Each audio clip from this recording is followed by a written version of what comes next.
진드기에 대해 들어보신 적이 있나요? 진드기는 자연의 일부로 자연과 함께 건강한 생활을 위해서는 진드기 매개 감염병 예방 및 관리 수칙 준수가 최선입니다. 진드기의 특성과 진드기 매개 감염병 예방 및 관리 수칙에 대해 함께 알아봅시다.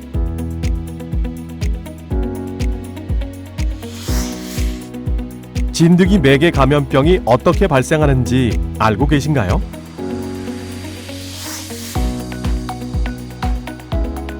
진드기 매개 감염병이란 세균 또는 바이러스가 진드기 몸속에 기생하고 있다가 진드기가 사람을 물었을 때 사람 몸속으로 들어가서 발생하는 질환입니다.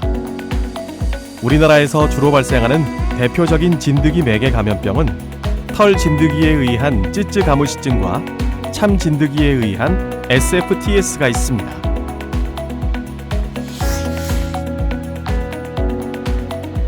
찌쯔 가무시증을 매개하는 털 진드기는 매우 작아서 사람의 눈으로는 식별이 불가능하지만 SFTS를 매개하는 참 진드기는 사람의 눈으로 식별이 가능합니다.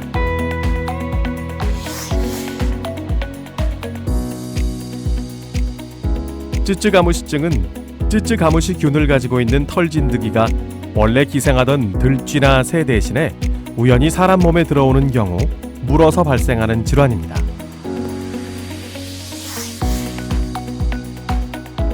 털 진드기는 농경지, 텃밭, 주거지 주변 등 풀이 있는 곳에 주로 살고 있습니다.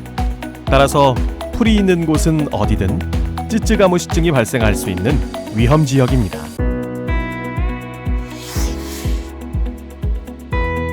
SFTS는 SFTS 바이러스를 가지고 있는 참 진드기가 원래 기생하던 들쥐나 다람쥐, 새, 개, 고라니, 멧돼지 등을 대신해서 우연히 사람 몸에 들어오는 경우 물어서 발생하는 질환입니다.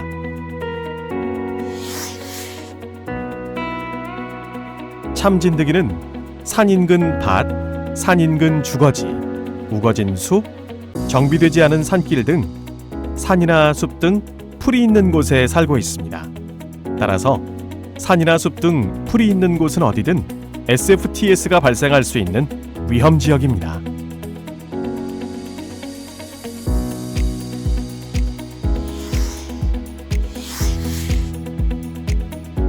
진드기 매개 감염병은 어떤 사람, 언제, 어느 곳에서 잘 발생할까요? 진드기 매개 감염병은 숲이나 풀과 접촉이 많은 농업인, 농작업 수행 및 임산물 채취, 고령자에서 많이 발생하고 있습니다.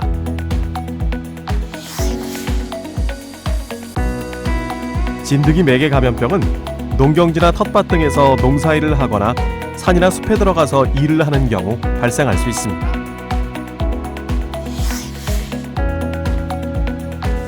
찌쯔 가무시증은 매년 증가하고 있으며 주로 남부지방에서 10월에서 12월 사이에 집중적으로 발생하고 있습니다.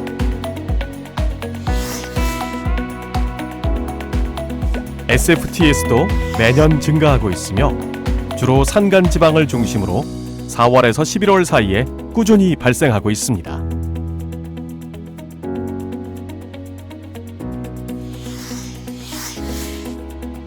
진드기 매개 감염병에 걸리면 어떤 증상이 나타날까요?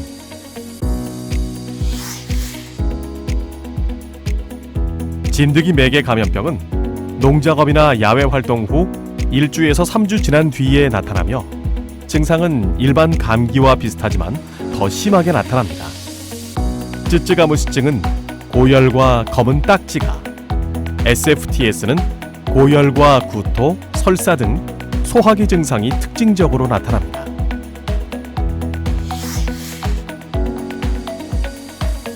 진드기에 물린 흔적은 진단에 매우 중요합니다. 따라서 몸 곳곳을 꼼꼼히 살펴 검은 딱지나 진드기에 물린 곳을 찾아보아야 합니다.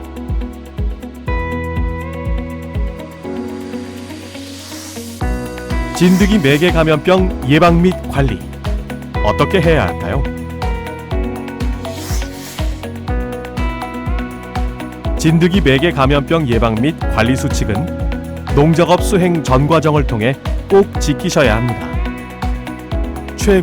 최선의 예방법은 언제 어디서나 진드기가 몸에 침투하지 못하도록 하고 진드기와의 접촉을 피하는 것입니다.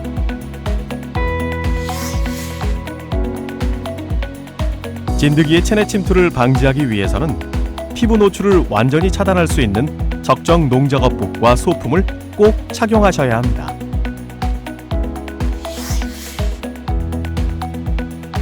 진드기 기피제는 사용법을 숙지하여 농작업복 및 보조도구에 살포하셔야 합니다.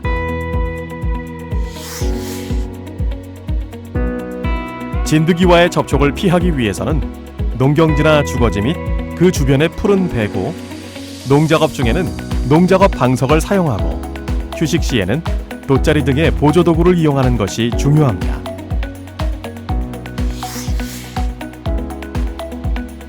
옷이나 몸에 붙어있는 진드기를 제거하기 위해서는 농작업이나 산 또는 숲에서의 활동 후 귀가 즉시 착용 복장 일체를 세탁하고 몸 전체를 꼼꼼하게 씻어야 합니다.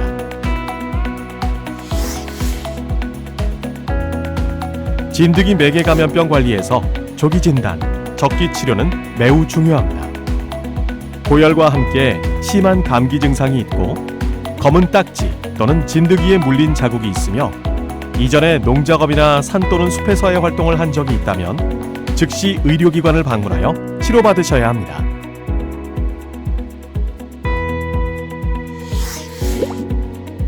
진드기 매개 감염병 예방 및 관리 수칙만 잘 지킨다면 충분히 예방할 수 있습니다.